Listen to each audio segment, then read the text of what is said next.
근데 내가 이런 강의를 했는데 얼마 전에 너무 감동적인 전화를 하나 받았어요. 전라도에서 가밀라라는 자매인데 51인데 암으로 하느님 품으로 갔어요.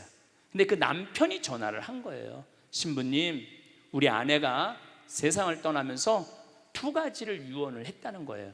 뭘 2가지를 유언을 했느냐? 그랬더니 하나는 자기 이름으로 된 보험이 하나 죽으면 나오는데 그거를 한 달에 20만 원씩 20년 동안 잠비아에 신학교 후원하라고 그렇게 해놓고 간 거예요.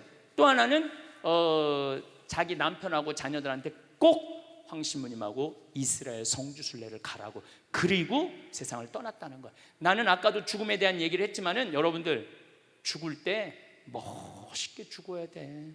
안 죽으려고 용 쓰다가 그냥 죽음도 맞이하지 못하고 그냥 죽는 사람들이 너무 많아요. 그래서 여러분들은 미리 준비를 다 해야 돼. 그리고 지난번에도 너무 말씀드렸지만은 할머니 한 분이 돈 2천만 원 보내면서 나는 죽지만은 이 돈으로 살 수 있는 사람 수술해달라고. 얼마나 멋있어요. 그래서 여러분들도 그런 마음으로 좀 마지막 이렇게 마음 정리를 잘 하시면 좋을 것 같아요. 나는 돈이 있어도 나중에 안 줘요. 줄려면 언제 줘? 지금 줘. 이제 제가 21세기의 변화의 도전이라는 주제로 강의를 하는데, 이제 우리 한국은 먹고 살만해요. 다시 말해서 도움을 받는 나라에서 유일하게 도와주는 나라로 바뀌었습니다. 6.25 전쟁 이후에 우리나라보다 잘 살았던 잠비아는 하나도 변화된 게 없어요. 그러니까 1950년대 그대로 상태가 잠비아예요. 우리나라는 정말로 이제 잘 살게 됐으니까 이제 우리 한국 교회도 이제 어렵고 가난한 교회를 도와주는 일환으로 제가 잠비아 봉사활동, 선교활동하는 거를 여러분들하고 함께 나누고 싶습니다. 네, 여기가 잠비아 무프리라라는 도시고, 여기가 은돌라라는 도시고, 여기가 키투에라는 도시예요. 이 한가운데 땅을 제가 대통령한테 받았어요. 제가 6년 전에 우리 생태마을에서 피정을 하는데 수녀님들 20분이 오셨어요. 수녀님들 20분이 오셨는데 다른 수녀님은 얼굴이 다 하얀데 수녀님 한 분만 얼굴이 새카만 거예요. 그래서 내가 물어봤어요. 다른 수녀님들은 얼굴이 하얀데 왜 수녀님만 얼굴이 새카마냐? 이거 물어봤더니 그 수녀님이 자기는 16년째 아프리카 잠비아에서 농장을 운영하고 농업학교를 운영한다는 거예요. 제가 귀가 번쩍 뜨이더라고요. 왜냐하면 저는 한국의 생태마을 만드는 것도 꿈이지만은 외국에 아프리카에도 생태마을 하나 만들고 남미에도 생태마을 하나 만들고 미국에도 생태마을 하나 만들고, 그래서 심지어 알래스카까지 가서 땅 알아보고 왔어요. 생태마을 만들려고. 그런데 제가 생태마을을 만들려고 그랬는데 이미 아프리카에서 하고 있는 수녀님이 계신 거예요. 너무너무 반갑더라고요. 그래서 제가 수녀님한테 그런데 왜 한국은 들어왔느냐? 그랬더니 이 수녀님이 자기는 갑상선 암이 걸렸다는 거예요. 그리고 또 그 자카란다라는 농장에 농업학교를 운영하고 있는데 남자 기숙사를 짓는데 돈이 모자라갖고 모구마로 왔다는 거예요. 그래서 얼마가 모자라갖고 모구마로 왔느냐? 그랬더니 2천만 원이 모자란다는 거예요. 근데 그때 제가 마침 사는 맛 사는 멋이라는 책을 썼는데 인세가 2천만 원이 딱 들어와 있었어요. 그래갖고 내가 수녀님한테 모구마로 다니지 말아라, 내가 줄 테니까. 이 수녀님이 처음 보는 신부가 돈을 2천만 원 준다니까 깜짝 놀란 거예요. 근데 사실은 처음 보는 게 아니라 나하고 같은 일을 하고 있었던 수녀님이기 때문에 이미 나는 준비가 돼 있었죠.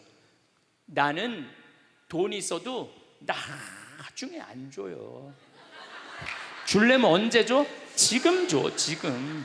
그래서 그냥 수녀님한테 돈을 드리고, 수녀님 내가 내년에 수녀님 농장하는데 한번 방문하겠다, 의료 봉사팀을 꾸며서. 그래갖고 이제 제가 의사 3분, 멜버른에 있는 의사, 인천에 있는 의사, 평택에 있는 의사, 치과 의사 3분을 꾸미고 대학생들 20명을 꾸며갖고 잠비아를 가봤죠. 잠비아를 가봤는데 너무너무 내가 놀란 거예요. 여러분들, 아프리카 하면은 비도 없으시고 땅도 그냥 막 메마르고 사람들은 말라 비틀어 죽고 막 이런 걸로 알고 있잖아요. 근데 가보니까 너무너무 아름다운 거예요. 신비의 땅이야. 그래서 우리가 아프리카를 잘못 생각하고 있는 거예요. 아프리카는요, 가난하고 고통스러운 대륙이 아니에요. 희망의 대륙이고 신비의 대륙이에요. 또 우리 인간은 어디서 나온 거야? 아프리카에서 나온 거, 탄자니아에서 나온 거, 탄자니아에서. 근데 그냥 우리는 아프리카를 착취의 대상으로, 불쌍한 대상으로, 도와줘야 되는 대상으로 생각하는 거예요. 인격 대 인격이 만나는 게 아니죠. 어쨌든 제가 잠비아에 갔다 와서 그들이 너무너무 아름답고 그들이 너무너무 순수한 거야. 그래서 내가 강의 때 얘기를 했죠. 아프리카는 너무너무 행복한 나라고, 하지만 가난하다. 가난한 사람은 행복하면 안 돼요? 여러분들, 지금 조금 경제적으로 여유 없는 분들, 나는 경제적으로는 가난해도 나는 행복하면 안 돼? 똑같아. 아프리카 사람들도 행복할 자격이 있는 사람들이에요. 그래서 제가 이제 돌아와서 너무너무 감동받은 얘기를 이제 강의 때 가끔 했어요. 그런데 4년 전, 딱 요맘 성탄 전에 할머니 한 분이 날 찾아왔어요. 신부님, 신부님 아프리카에 농업대학 세운다는 얘기 강의를 통해서 들었습니다. 제가 농업대학 세우는데 신부님한테 후원을 좀 하고 싶습니다. 어떻게 후원을 할 거냐? 그랬더니 신부님한테 대학질 건물 돈 100억을 봉헌하겠다는 거예요. 100억을. 1억도 아니고 10억도 아니고 100억을. 제가 믿을 것 같아요? 안 믿을 것 같아요? 안 믿었죠. 그리고 저한테 부자들이 와서 많이 나한테 봉헌한다고 그래요. 신부님 봉헌한다고. 근데 나는 웬만하면 안 믿어요. 웬만하면 기대도 안 해요. 부자들이 와갖고 신부님 땅 팔리면은 꼭 봉헌하겠다고. 그래갖고 그냥 기대를 잔뜩 하고 있는데 그놈의 땅이 왜 이렇게 안 팔려? 10명 중에 1명 봉헌할까 말까예요. 왔다 간 분들. 그리고 우리 생태마을의 아프리카를 돕는 분들은 할머니들이야. 가장 순수한 할머니들. 그 할머니들이 1,000만 원씩 100분이 도와줬어요. 그러니까 부자 100명이 와갖고 1명 도와주는 것보다 정말로 순수한 할머니들. 신부님 평생 살면서 나 어려운 사람 한 번도 도와준 적 없습니다. 근데 이번에 개를 타는데 신부님 아프리카에 우물 파주세요, 포크레인 사는데 쓰세요, 고아원 짓는데 쓰세요. 이렇게 보내준 분이 100분이야. 그래서 나 부자가 나한테 오는 거 그렇게 반갑지 않아요. 그냥 가난한 과부의 헌금이 진짜 헌금이라는 생각이 들어요. 그래서 나는 안 믿었어요. 안 믿었는데 이 할머니가 일주일 후에 수원 교구청에 와서 교구에다 100억을 봉헌을 했어요. 기가 막힌 일이 벌어진 거죠. 그래서 내가 가끔 강의 때 얘기했지만, 그럼 왜 느닷없이 나한테 100억을 봉헌할 생각을 가졌느냐? 그랬더니 이 할머니가 1년 전에 강도 4명한테 납치를 당한 거야. 그래서 할머니 차에 트렁크에 실린 거야. 가방, 여행용 가방에 할머니를 딱 집어넣어갖고, 그래갖고 이틀을 끌고 다녔대요. 이 할머니는 트렁크에서 이틀 동안 있으면서, 여러분들 한번 트렁크에 이틀 갇혀봐. 여러분들 기분이 어떨 것 같아요? 그것도 강도한테 카드 다 뺏기고 죽었다 이런 생각이 들었대요. 이 할머니가 할머니 차로 납치를 당했는데, 이 할머니가 돈은 많은데 돈을 안 쓰는 할머니야. 차를 10년 동안 안 바꾼 거야. 원래 벤츠로 바꾼다고 그랬는데 나중에 바꾸려고 안 바꾸고 그냥 옛날 차를 타고 다닌 거야. 그런데 그 옛날 차니까 라디오가 고장이 난 거야. 근데 이 강도들이 경찰들이 자기네들을 추적하러 오는지 라디오를 계속 듣고 싶은데 라디오가 안 되는 거야. 유일하게 틀은 게 CD 플레이어만 작동이 됐던 거야. 네 할머니가 위대한 일을 하나 했어요. 어디 내 강의를 들으러 와서 내 CD 화가 나십니까를 사서 차에다 넣어둔 거야. 딱 들으니까 내 강의가 나오기 시작한 거죠. 강도들이. 근데 일단 내 강의를 한번 들으면은 못 꺼요. 듣게 돼 있어요. 이틀 동안 여관에도 못 들어가고 차 안에서만 계속 있었대요. 이 강도들이 이틀 동안 계속 반복해서 듣더래요. 그 화가 나십니까 2개짜리 CD인데 그러면서 계속 웃더래요. 그런데 마지막에 강도들끼리 우리 얼굴을 봤으니까 죽이자, 죽이지 말자 서로 싸우더래요. 근데 마지막 트렁크에서 죽이자, 죽이지 말자 그 소리 들으면 여러분들 기분이 어떨 것 같아? 트렁크에서. 근데 그 두목되는 그 친구가 할머니를 풀어주면서 그러더래요. 할머니 이 CD를 듣다 보니까 할머니 죽일 생각이 없어졌다. 단 신고만 하지 말아라. 그리고 이 CD를 들어보니까 할머니 성당 다니느냐? 성당 다닌다고. 나도 어렸을 때 할머니 손잡고 성당 다녔던 기억이 난다. 그래서 도저히 자기 친할머니 생각을 하다 보니까 할머니를 착한 강도지. 내가 보기에는 착한 강도예요. 그러니까 신고만 하지 말아라.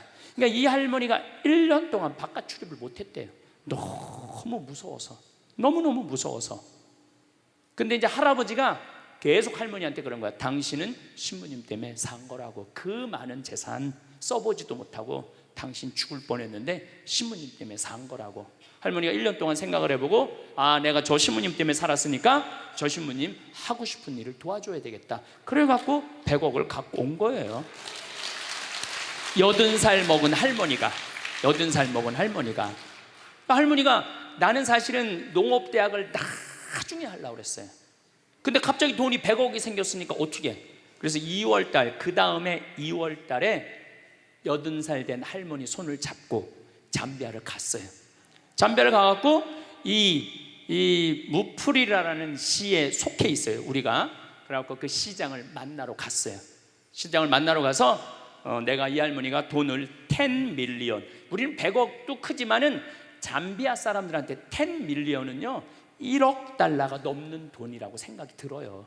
어마어마하게 큰 돈이에요. 그래서 여기다 농업대학을 짓고 싶으니 땅을 좀 줘라. 얼마가 필요하냐? 그러길래 내가 전날 수녀원에서 그냥 하늘에다 대고 기도했어요. 하느님, 내일 내가 시장을 만나러 가는데 얼마를 달라고 그럴까요? 그랬더니 하느님이 두 말도 안 하고 3,000헥타르 딱 그러시더라고요. 하늘에서 3,000헥타르 딱 두 말도 안 하고. 그래서 내가 시장한테 I need 3,000 헥타르 딱 그랬죠. 근데 시장이 눈이 이만해지더라고요. 그렇게 큰 땅이 필요하냐는 거예요. 아니 나 하느님이 3,000헥타르 그랬으니까 필요하다. 그랬더니 자기네 시 전체가 줄 수 있는 땅이 1,400헥타르가 안 된대요. 3,000헥타르 없대. 그럼 어떻게 해야 되느냐? 3,000헥타르를 받으려면 대통령을 만나야 된다는 거예요. 그럼 3,000헥타르면 얼마나 넓은 땅이냐면 1,000만 평이야. 1,000만 평. 여의도가 82만 평이야. 여의도가. 분당이 250만 평으로 시작해갖고 한 400만 평 됐다고 그래. 분당보다 2배 더 큰 땅이야. 나도 그렇게 큰 땅인지 몰랐죠. 하늘에서 3,000헥타르에서 3,000헥타르. 3,000헥타르는 뭐 한 3,000평 되는 줄 알았지. 1,000만 평이야. 1,000만 평. 없대는 거예요. 그래서 그 땅을 받으려면 어떻게 해야 되느냐? 대통령을 만나야 돼. 대통령. 알았다. 내가 대통령을 만나겠다. 그래서 7월 25일 날 내가 대통령을 만났어요. 그래서 대통령이 1시간을 시간을 내주시더라고. 1시간을. 라고 설명을 다 했죠. 잠비아는 너무 아름다운 땅이고 잠비아는 내전이 없어요. 내전이. 서로 종족끼리 싸우지 않아요. 70개 부족이 있는데 부족끼리 결혼을 해요. 싸울 수가 없어. 부족끼리 결혼을 하니까. 저렇게 싸우면은 내 딸이 저쪽에 가 있고 내 아들이 이쪽에 와 있는데, 그래서 굉장히 평화로운 나라예요. 피스풀하다고 내가 얘기했어요. 피스풀하고 헬풀풀하다고 그랬어. 굉장히 어려운 사람을 잘 도와줘. 서로. 얼마나 좋은 나라야. 그리고 잠비아는 나하고 특별한 인연이 있는 게 65년에 독립을 했어요. 내가 65년에 태어났거든. 얼마나 인연이 많아요. 그래갖고 내가 이 땅에다가 땅을 주면은 농업대학을 세우겠다. 대통령께서 잘 들으시더라고요. 들으시더니 이 땅은 너무 큰 땅이다. 사실은 도시 하나를 주는 거니까 이거는 장관회의를 거쳐야 된다. 그러니까 좀 기다리면은 연락을 주겠다. 그리고 난 다음 날 미국에서 강의가 있어갖고 유럽으로 비행기 갈아타러 갔는데 수녀님이 전화가 왔어. 신부님 기적이 일어났다고. 무슨 기적이 일어났냐? 대통령이 국토부 장관한테 다음 날 아침에 전화를 해갖고 신부님한테 땅 드리라고. 그래갖고 그걸 이제 진행이 되기 시작한 거죠. 그리고 무엇보다도 내가 대통령 만나러 갈 때 목민심서하고 흠음심서 영어로 된 거를 대통령한테 선물로 드렸어요. 그리고 대통령한테 그랬어요. 이거 대통령 읽지 마시고 비서한테 읽으시라고. 이거 한국에서 기가 막힌 정치 철학자가 쓴 책인데 내용이 너무 좋다고. 그리고 대통령 부인한테는 요한 프란치스코 교황님한테 드린 묵주를 서울대 그 교수님이 만드는 거 이 예쁜 걸 묵주를 드렸어. 그리고 참 너무 좋은 거는 대통령이 날 만나기 전에는 천주교 신자가 아니었는데 나를 만나고 난 다음에 가톨릭으로 세례를 받았어요. 그럼 너무너무 좋은 거죠. 아니 나 때문에 세례받은 건 아니고 어쨌든 가톨릭으로 세례를 받았어요. 그래서 너무너무 좋더라고요. 그래서 그렇게 이제 일이 진행되기 시작을 한 거죠. 그래서 땅을 1000만 평 이 카사리아 지역에 받은 거예요. 저를 좀 보시면은 저는 여기다가 농업학교를 지으려고 마음을 먹었어요. 그래서 저는 서울대학에 제가 무슨 최고 환경 지도자 과정에 강사로 10년째 강의를 나가고 있어요 지금. 그래서 서울 농업생명과학대학 교수님들하고 친하죠. 그래서 제가 강의 갈 때마다 말씀을 드렸어요. 나는 잠비아에 농업대학을 세우고 싶은데 서울대학에서 교수진을 좀 키워줬으면 좋겠다. 그래서 학장님하고 부학장님이 3분 계신데 만나 뵈서 좀 서울대학에서 1년에 4명씩 10년 동안 석박사를 만들어줬으면 좋겠다. 그랬더니 서울대학에서 좋다고. 그래갖고 벌써 잠비아에서 진짜 똑똑한 학생들 뭐 한 3개 국어 4개 국어 하는 학생들 좀 데려다 벌써 서울대학에서 공부하고 있어요. 그래갖고 우선적으로 서울대학에서 10년 동안 교수를 만들어서 농업대학엔 임업, 목축, 원예 다 들어가는 거예요.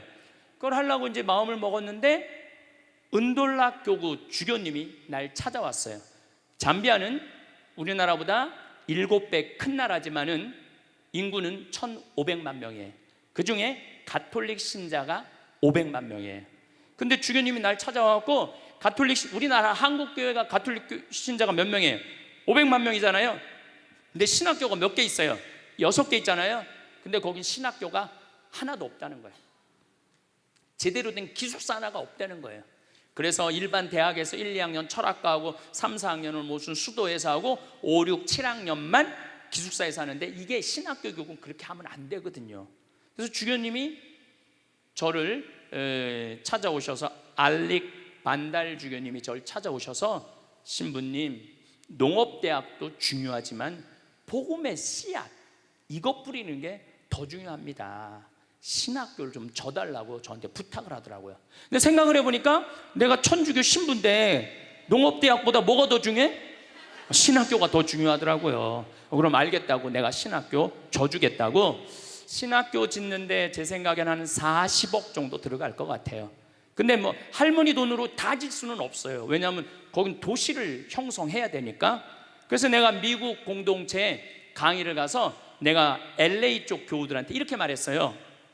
미국에 와서 돈 벌었다고 벤츠 타고 렉서스 타고 BMW 타고 어깨에 힘주지 말고 미국 교회에 와서 돈 벌었으니까 미국에 왔으니까 이제 그 돈 가지고 아프리카에 신학교 짓는데 여러분들 좀 후원 좀 하라고. 그랬더니 미국 교우들이 완전히 하늘에서 계시받은 것 같이 너무너무 좋아하더라고요. 그래갖고 지금 처음에는 13분으로 시작했는데 이번 여름에 갔는데 100명이 넘었어. 1월 달에 가면 아마 1000명도 넘을 것 같아요. 1월 달에 가면은. 그래서 나는 미국 교회에 많은 돈 바라지 않아요. 그저 미국 교회가 한 10억, 그다음 우리 생태마을에서 10억, 그 다음에 이제 할머니 돈 20억 이렇게 해갖고 한 40억 정도면은 굉장히 좋은 신학교를, 40억이면 한국의 400억하고 똑같아요. 근데 내가 이런 강의를 했는데 얼마 전에 너무 감동적인 전화를 하나 받았어요. 전라도에서 가밀라라는 자매인데 51인데 암으로 하느님 품으로 갔어요.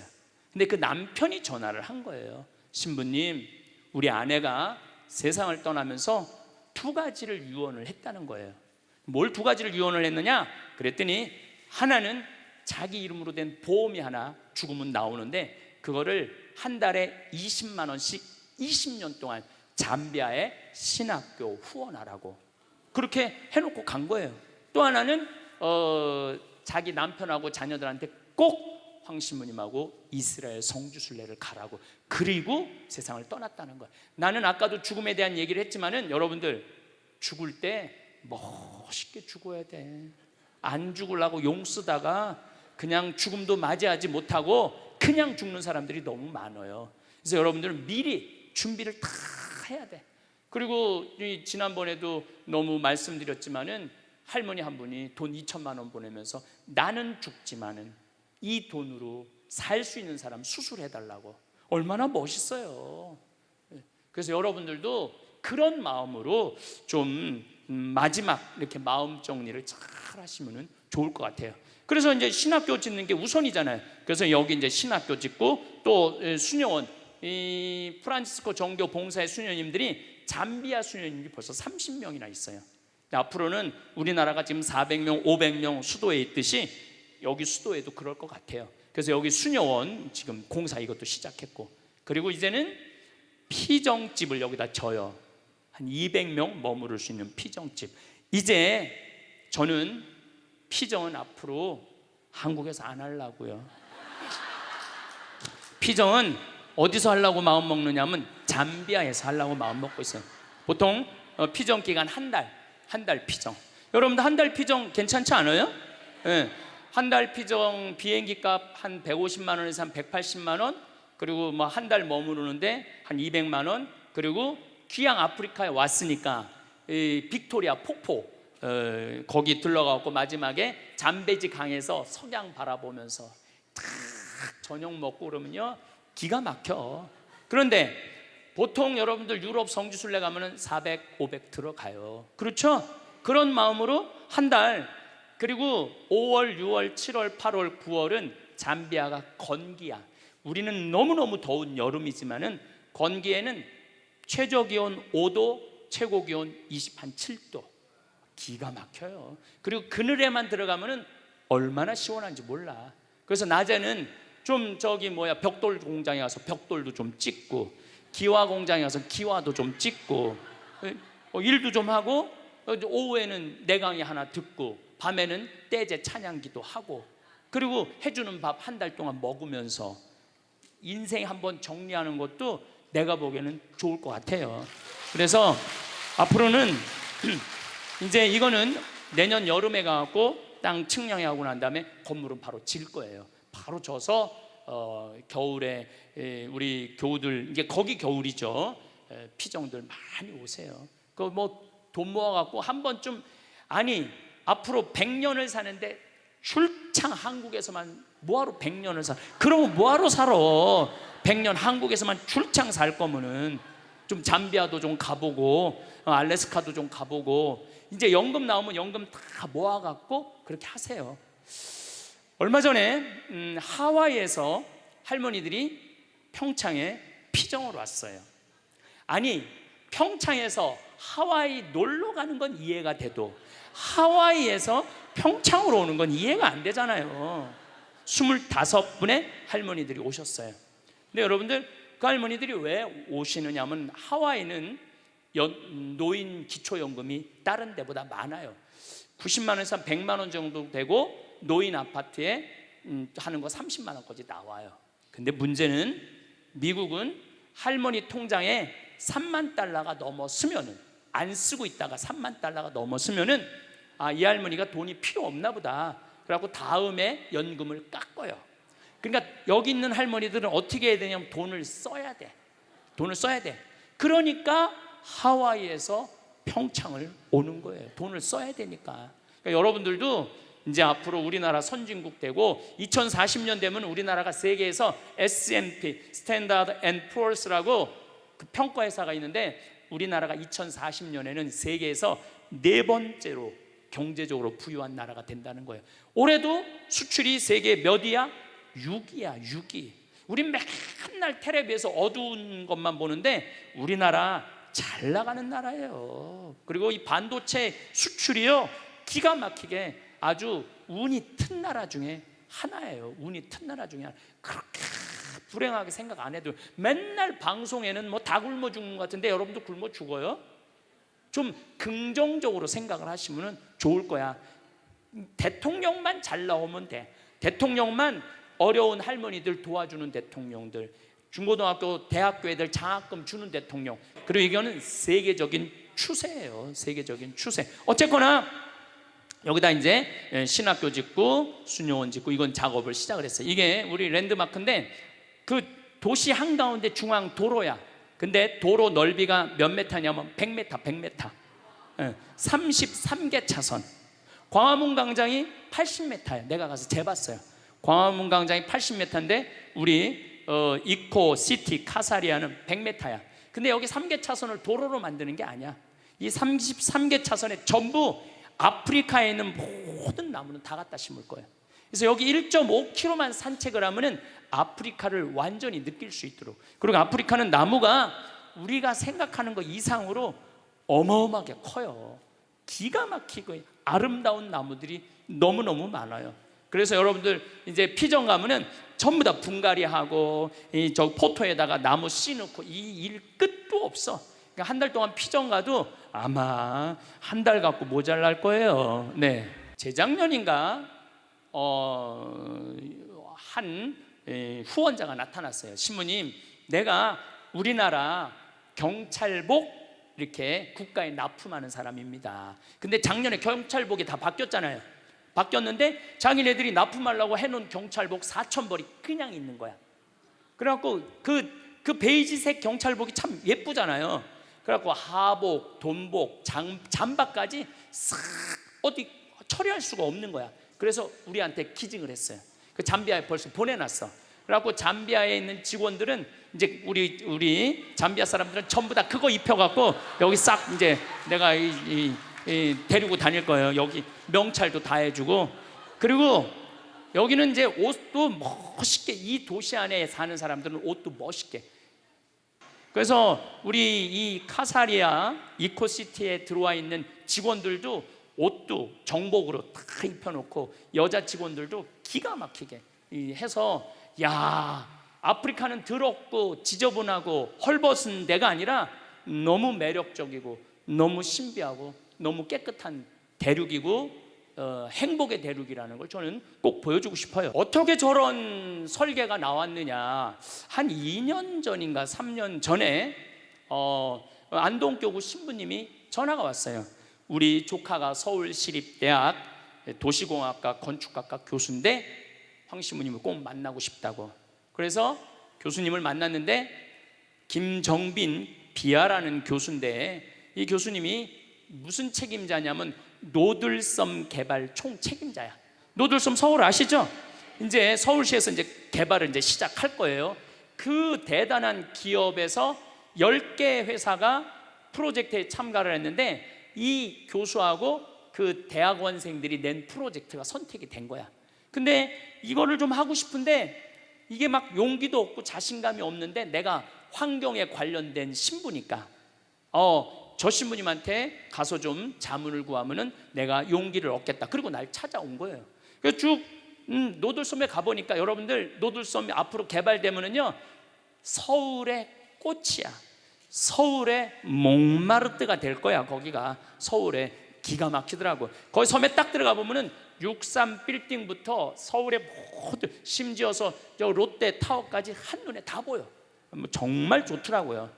근데 이제 그 교수님이 날 이렇게 찾아왔는데 내가 그 교수 이렇게 들어보니까 두바이 신도시를 설계를 했더라고요. 두바이 신도시를. 그래갖고 그 교수가 나를 찾은 게 아니라 하느님이 그 교수를 나한테 보내준 거야. 그래서 이 노들섬이 중요한 게 아니다. 지금 잠비아에, 내가 카사리아에 노들섬은 4만 평이라는데 내가 1,000만 평 개발을 하고 있다. 나를 좀 도와줘라. 그랬더니 이 교수님이 신부님 정말로 하느님께서 저를 신부님한테 보낸 것 같다고. 그래서 이 모든 거는 서울시립대학 도시공학과 김정빈 교수가 책임을 지고 진행을 하는 거예요. 그런데 그 밑에 김용계 건축가라고 있는데 이분은 한국 분이 아니에요. 캐나다 분이야. 근데 이분이 얼마나 유명한 분이냐 하면은 요한 바오로 2세 교황께서 캐나다에 방문을 했을 때 제대 설계를 담당하신 분이야. 캐나다가 거의 가톨릭 국가거든요. 그러니까 얼마나 쟁쟁한 건축가가 많겠어.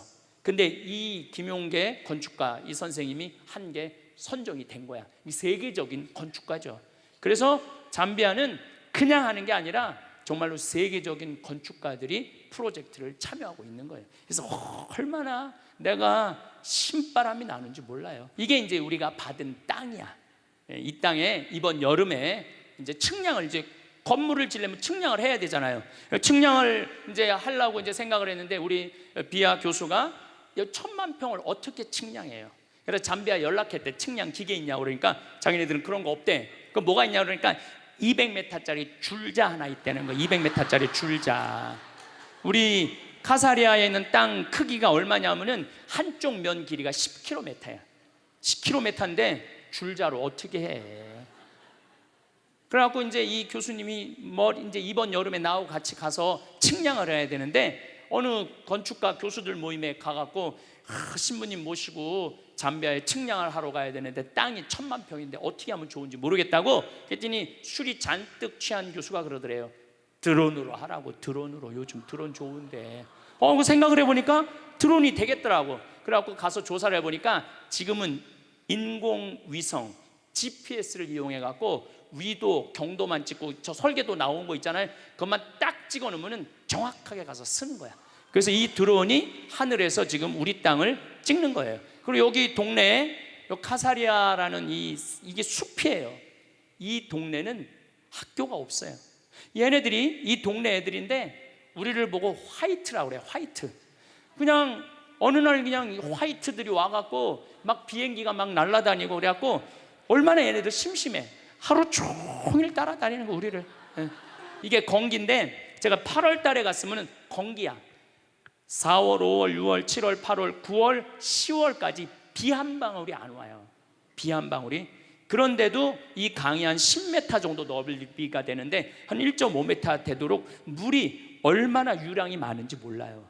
이 정도 강물이면은 1,000만 평에 주민들 먹을 물 다 되고 그 다음에 농사물도 다 돼요.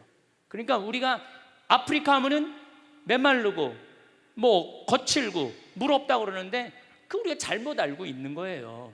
그래서 저는 제가 환경공학을 이제 하고 수질을 내가 공부를 했어요. 물이라는 거는 활용만 잘하면은 예술이야, 예술. 그래서 이 물을 저 한 10km까지 끌어올려서 온 도시에 수로를 다 해놓을 생각이에요. 수로를 다 해놓으면은 얼마든지 여기는 산모작이 가능해요. 그래서 뭐 야자, 뭐 모링가, 커피, 여기가 해발 1,500m거든요.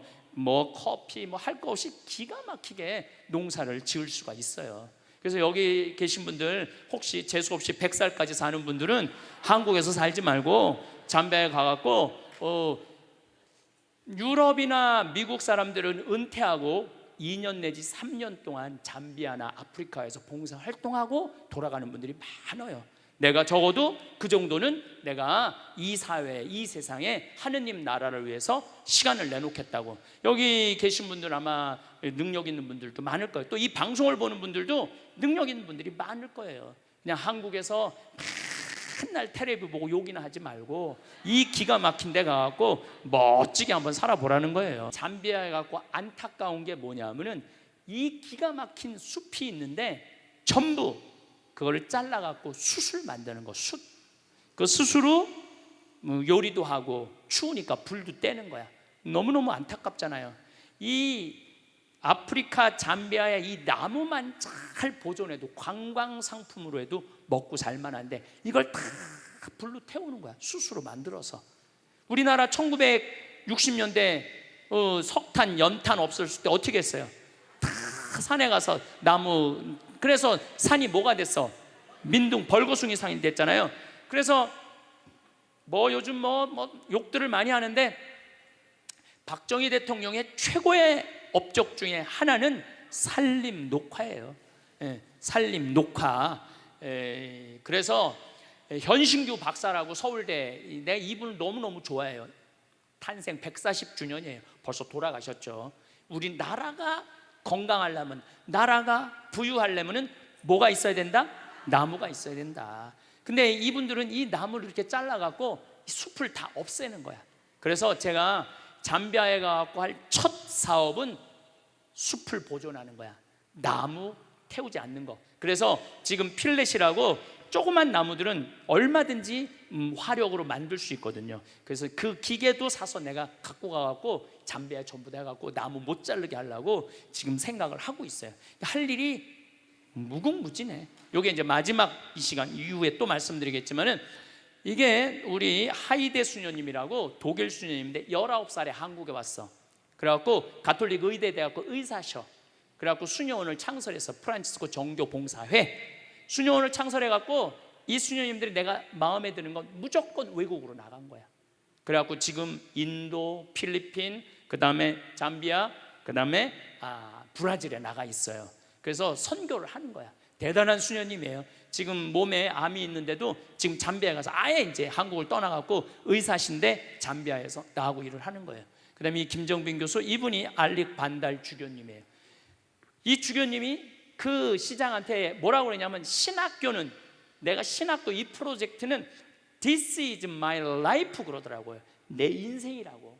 이 신학교 짓는 건 이렇게 중요한 거라고. 그래갖고 이 주교님이 대통령도 만나고 시장도 만나고 얼마나 열심히 하는지 몰라요.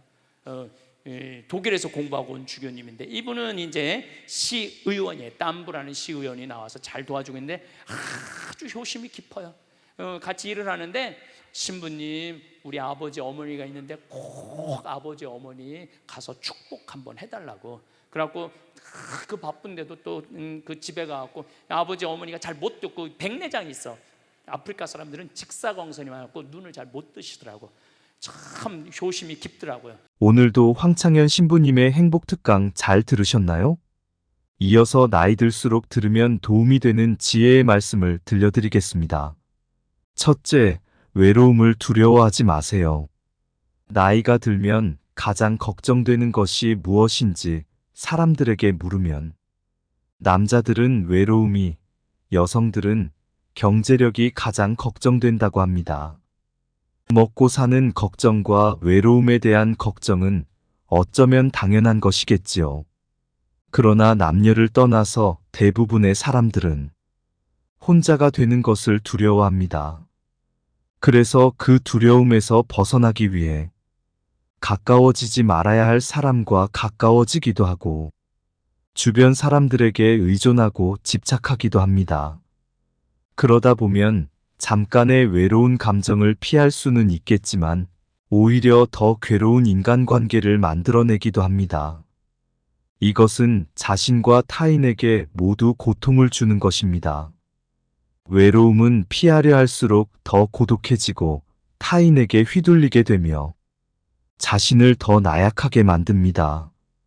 나에게 찾아오는 두려움과 외로움을 스스로 극복하지 못하고 타인에게 의존해서 해결하려고 하기 때문일 것입니다. 인간관계를 좋게 유지하는 것이 인생에서 가장 힘들다고 말하는 분들이 많습니다. 사실 이것은 남녀노소를 불문하고 전 연령층에서 힘들어하는 문제입니다. 그러나 이것의 근본적인 문제는 나의 외로움일지도 모릅니다. 저는 인간의 불행은 고독할 줄 모르는 데서 비롯된다고 생각합니다. 외로움을 견디지 못하고 관계에 휘둘리는 사람은 평생 다른 사람의 기준에 끌려다닐 뿐입니다. 이렇게 외로움을 피하려고만 하는 사람은 마음속에 괴로움이 많아집니다. 그래서 작은 일에도 큰 상처를 받고 사람에게 더욱 집착하게 됩니다. 그러나 외로움을 받아들일 줄 아는 사람은 인간관계에 초연해지고 모든 일에 강한 모습을 보입니다. 다른 사람과의 관계가 단절되는 것이 두렵고 그로 인해 고통을 느끼는 것을 외로움이라고 정의한다면 고독은 그 외로움을 선택하는 것입니다. 외로움이란 혼자 있는 고통을 표현하는 말이고 고독은 혼자 있는 즐거움을 표현하는 말이라고 합니다. 외로움이 그 자체로 존재하는 것이라면 고독은 내가 선택할 때 존재하는 것입니다. 우리는 고독할 줄 모르기에 외로움에 몸부림치고 있는 것입니다. 외로움은 혼자 있는 것을 원치 않는 상태에서 겪는 괴로움이고 고독은 혼자 있는 것을 원하는 상태에서 겪는 기쁨이라고 할 수 있습니다. 혼자 있는 것을 즐기는 능력을 갖추면 건강한 인간관계는 물론 내 인생을 주도적으로 이끌 수 있는 힘을 갖게 됩니다. 혼자 있는 능력이란 스스로 세상과 단절되는 것을 의미하는 게 아니라 혼자만의 시간을 즐길 줄 알고 자신에 대해 깊이 생각할 줄 아는 것입니다. 세상에는 영원한 것은 없다는 것을 알고 인간관계에 집착하지 않고 여유롭게 내려놓을 줄 알아야 합니다. 그것만으로도 외로움에서 상당히 자유로워집니다. 빨리 인연이 닿는 사람이 있는가 하면 굳이 내가 노력하지 않아도 자연스럽게 오래가는 사람도 있습니다. 이것은 삶의 당연한 순리이고 이치입니다. 나이가 들면서 혼자 있는 것이 두려운 이유는 늙어서 자신이 외롭고 아플 때 도와줄 사람이 없을까봐 걱정되는 이유가 클 것입니다. 혼자 지낼 줄 모르면 다른 사람의 시간과 관심을 바라게 됩니다. 먼저 찾아와 주지 않는다, 알아서 챙겨주지 않는다는 불평불만이 늘어납니다. 그러면 주변 사람들을 비롯해 자식들과도 힘들어집니다. 여기에 고집이 대단하고 성질까지 나쁘면 관계의 골이 더욱 깊어져서 결국 나의 곁에는 아무도 남지 않게 됩니다. 다른 사람에게 의존하고 나를 보살펴 주기를 기대하는 것은 결국 자신만 괴로워지는 것입니다. 종교가 있다면 자신이 혼자가 아니라는 내면의 힘을 얻을 수 있고 반려동물과 함께하면 외로움을 달래줄 수도 있습니다. 꾸준한 취미생활과 봉사활동을 통해 다양한 사람들을 만나는 것도 좋습니다. 이렇게 혼자 살아가는 방법을 배우는 것은 삶의 질을 높이는 길입니다. 세상에 자신을 위해서 할 수 있는 일들은 정말 많습니다. 자기 스스로 두려움을 극복하고 적극적인 인생을 살아가시길 바랍니다. 둘째, 내 주변에 있는 사람을 소중히 대해야 합니다. 매일 함께 지내는 사람은 자꾸만 단점이 보이고 갈등도 자주 생기다 보니 싫을 때가 있습니다. 이럴 때 같이 사는 사람에게 무례하게 말하거나 싫은 마음을 드러내는 것은 현명하지 못한 것입니다. 가까이 있다는 것만으로 그 사람의 소중함을 잃어버리고 살아가기 쉽습니다. 가까운 사람일수록 더 소중하게 대해야 하고 그 사람의 가치를 잊고 살아가면 안 됩니다. 여러분 중에서 곁에 있는 사람에게 함부로 말을 하거나 홀대하고 무관심하며 시간을 보내고 있는 분도 계실 것입니다. 이것은 서로에게 큰 상처가 됩니다. 옛 속담에 중마고우도 말 한마디로 멀어진다는 말이 있습니다. 그만큼 말의 중요성이 크다는 뜻이지요. 내 주변 사람이 부족하거나 모난 부분이 있어도 살피고 챙기며 그 사람이 좋은 방향으로 나아갈 수 있도록 도와주어야 합니다. 특히 사랑하는 사람에게 하지 말아야 할 말을 하는 실수를 저지르지 말고 예의 바르고 다정다감하게 말해보세요. 다른 사람과 비교하거나 자기 생각만 강요하는 것도 좋지 않습니다. 넓은 마음을 가지고 상대방을 존중하는 지혜는 상대방이 당신을 존경하게 만드는 이유가 됩니다. 그래야 소중한 사람을 잃지 않게 됩니다. 우리는 곁에 있는 사람이 소중한 사람이었다는 사실을 너무 늦게 깨닫곤 합니다. 곁에 있을 때 잘해주지 못하고 그 사람이 떠나고 나서 후회하는 것은 부모님이 돌아가신 다음에 후회하는 행동과 많이 닮아 있습니다. 배우자를 비롯해서 곁에 있는 사람의 소중함을 늘 생각하고 후회가 남지 않도록 잘하는 것이 좋습니다. 누군가 내 곁에서 힘이 되어주는 소중한 사람들이 분명히 있을 것입니다. 나중에 여러분이 나이가 들어 혼자인 순간에 그들이 여러분 곁에 있어 줄 것입니다. 셋째, 열린 마음으로 배우고 도전하는 삶을 살아야 합니다. 우리는 익숙하지 않은 새로운 것들에 대해 우호적이며 개방적인 태도를 갖는 것이 좋습니다. 연구 결과에 따르면 우호적이고 개방적인 사람일수록 더 건강하고 행복하다고 합니다. 우호적이라는 것은 다른 사람들과 잘 지내려는 성향을 말합니다. 다른 사람을 배려하고 원만하게 지내려는 마음입니다. 개방적이라는 것은 새로운 것들에 열린 마음을 가지고 도전하는 것입니다. 개방성은 높은 상상력과 호기심이 있습니다. 원만한 관계 속에서 다양한 새로움을 경험하는 사람들이 더 행복하다는 것입니다. 새로운 취미를 찾거나 새로운 것에 도전하는 것은 인생에 활력을 주고 도움이 됩니다. 특히 호기심은 활력의 원천이며 내면의 힘을 기르는 기본적인 마음이라고 할 수 있습니다. 사람은 호기심을 잃는 순간 늙는다는 말이 있습니다. 혼자만의 시간을 잘 활용해서 자신의 부족한 점을 채워나가고 그동안 미뤄왔던 하고 싶었던 일을 하며 살아간다면 풍요롭고 행복한 삶을 누릴 수 있을 것입니다. 항상 배우는 자세를 유지하세요. 배우는 것을 멈추지 마세요. 무엇이 되었든 배움은 당신에게 큰 기쁨이 될 것입니다.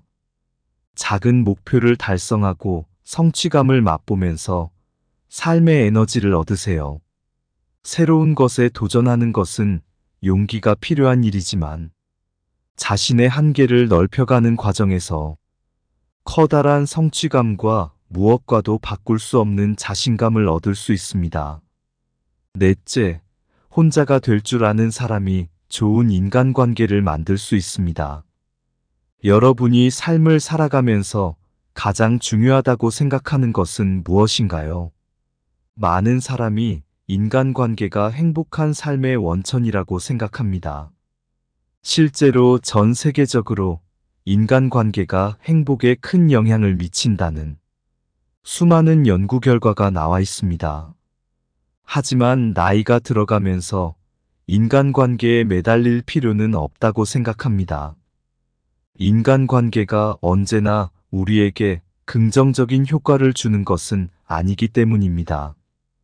잘 맞지 않는 사람들과 억지로 관계를 이어나가려고 하면 오히려 불행을 초래할 수 있습니다. 인간관계 때문에 쓸데없는 에너지를 낭비하고 스트레스를 받게 되니 나의 행복을 위해서 나이가 들수록 혼자가 되는 것을 선택하는 용기가 필요합니다. 모든 사람들은 혼자가 되는 것에 두려움을 가지고 있습니다. 그리고 그러한 결핍을 채우기 위해 타인에게 의존하려고 합니다. 하지만 이런 태도는 타인에게 이용당하거나 남들에게 휘둘리기 쉬운 사람이 될 수 있습니다. 반면에 혼자서도 시간을 잘 보내는 사람은 현명하게 고독을 즐기며 시간을 잘 활용하고 자신의 부족한 부분을 스스로 채우려고 노력합니다. 좋은 인간관계를 맺는 것은 삶의 질을 높여주고 행복감을 주는 요소입니다. 하지만 좋은 인간관계를 맺기 위해서는 자신의 가치와 존중을 잃어버리면 안 됩니다. 단순하게 나이를 많이 먹었다고 성인이 아니라 진정한 성인이란 몸과 마음이 성숙하고 자유와 책임을 다하는 사람을 의미합니다.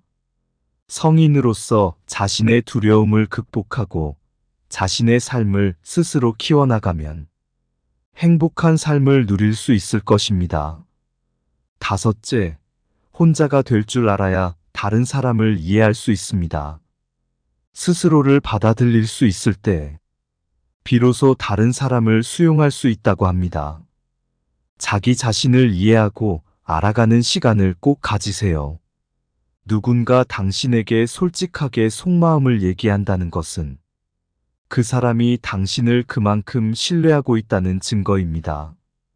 그렇게 할 수 있는 이유는 당신이 스스로를 받아들이는 성숙한 모습을 보여주었기 때문일 것입니다. 그 내면에서 나타나는 여유로움은 다른 사람의 감정에 깊이 공감하고 이해할 수 있는 이유입니다. 나를 신뢰하고 따르는 누군가가 있다는 사실만으로 당신은 인간관계에서 안정감을 느끼게 될 것입니다. 혼자가 될 줄 알아야 편안하고 행복할 수 있는 이유입니다. 자신과의 시간을 충분히 갖고 자신과 대화하며 해답을 찾아보세요. 주위의 소중한 분들에게도 공유해 주시면 좋을 것 같습니다. 한 번 더 들으시면 가슴에 더욱 새겨질 것입니다. 반복 재생합니다. 이제 제가 21세기의 변화의 도전이라는 주제로 강의를 하는데, 이제 우리 한국은 먹고 살만해요. 다시 말해서 도움을 받는 나라에서 유일하게 도와주는 나라로 바뀌었습니다. 6.25 전쟁 이후에 우리나라보다 잘 살았던 잠비아는 하나도 변화된 게 없어요. 그러니까 1950년대 그대로 상태가 잠비아예요. 우리나라는 정말로 이제 잘 살게 됐으니까 이제 우리 한국 교회도 이제 어렵고 가난한 교회를 도와주는 일환으로 제가 잠비아 봉사활동, 선교활동 하는 거를 여러분들하고 함께 나누고 싶습니다. 여기가 잠비아 무프리라라는 도시고, 여기가 은돌라라는 도시고, 여기가 키투에라는 도시예요. 이 한가운데 땅을 제가 대통령한테 받았어요.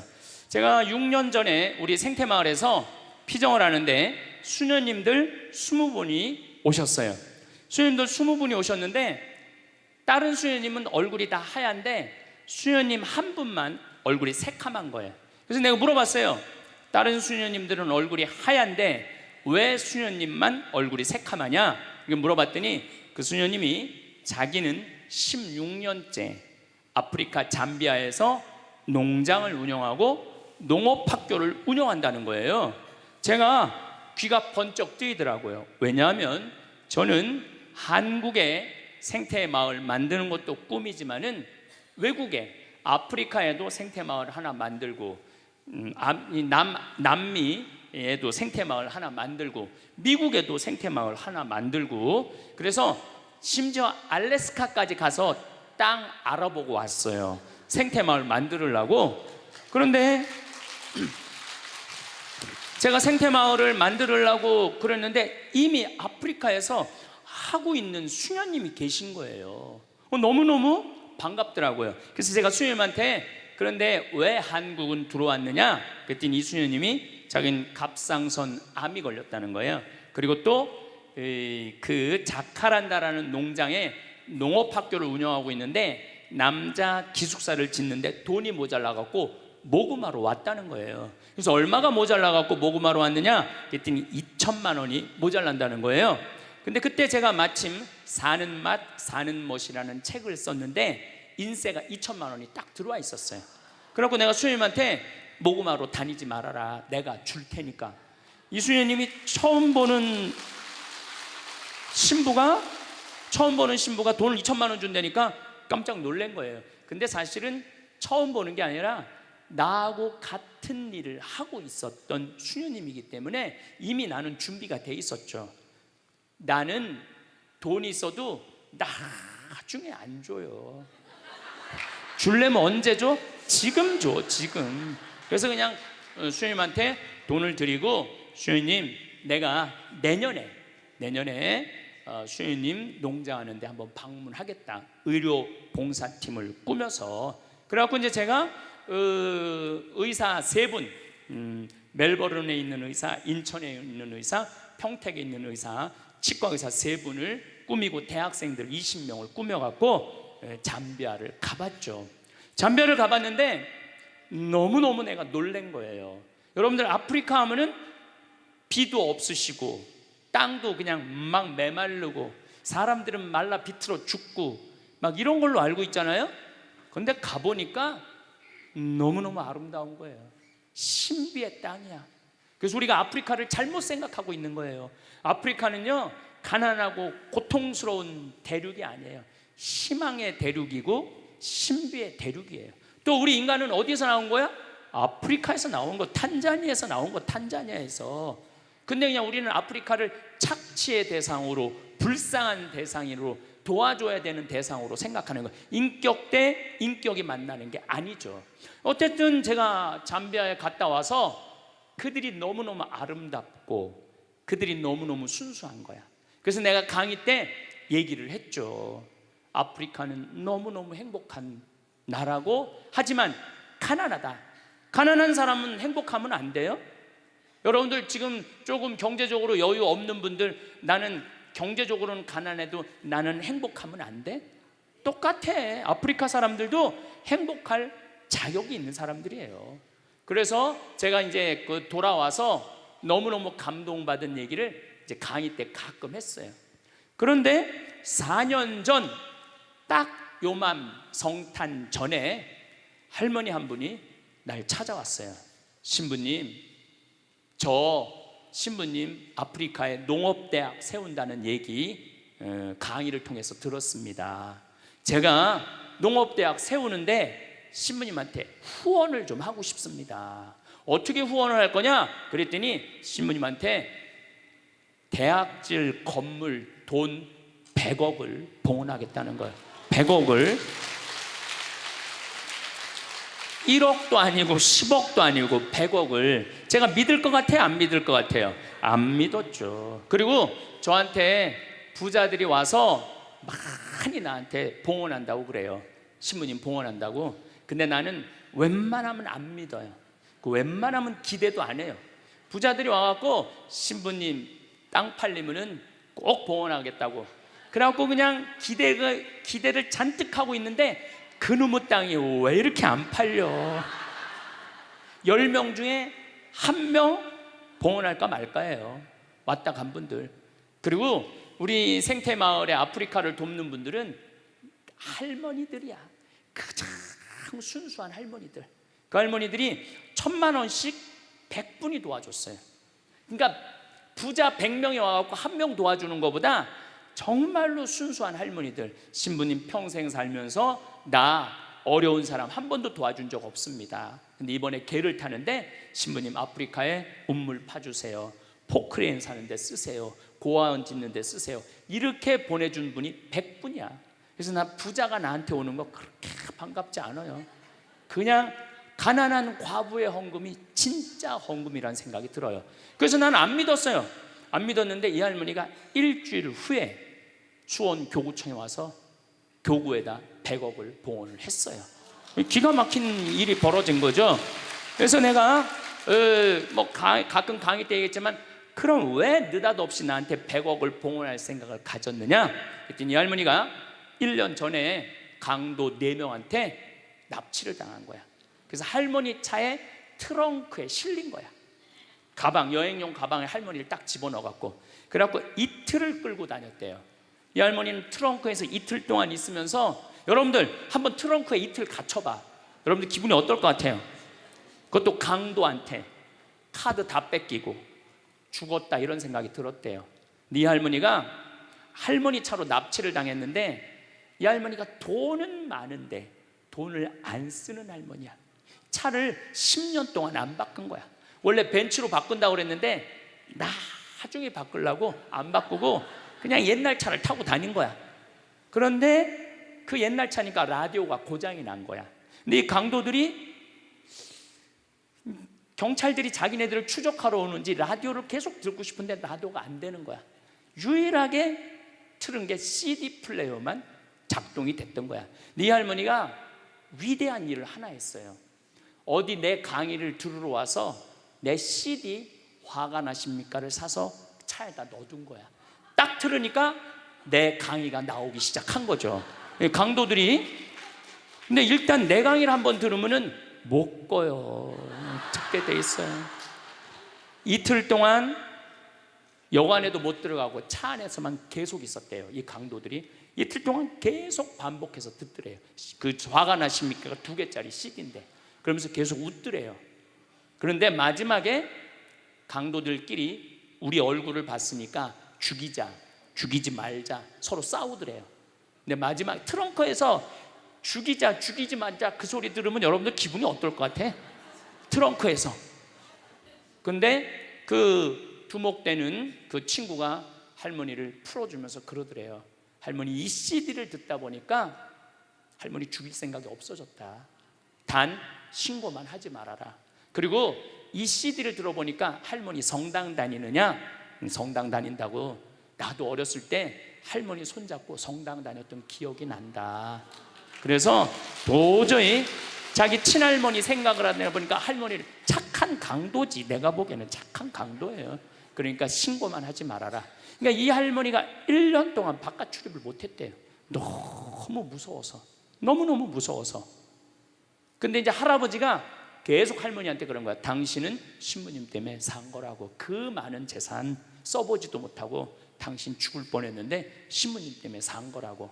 할머니가 1년 동안 생각을 해보고, 아, 내가 저 신부님 때문에 살았으니까 저 신부님 하고 싶은 일을 도와줘야 되겠다. 그래갖고 100억을 갖고 온 거예요. 80살 먹은 할머니가, 80살 먹은 할머니가. 할머니가 나는 사실은 농업대학을 나중에 하려고 그랬어요. 근데 갑자기 돈이 100억이 생겼으니까 어떻게 해? 그래서 2월달, 그 다음에 2월달에 80살 된 할머니 손을 잡고 잠비아를 갔어요. 잠비아를 가갖고 이 무프리라라는 시에 속해 있어요, 우리가.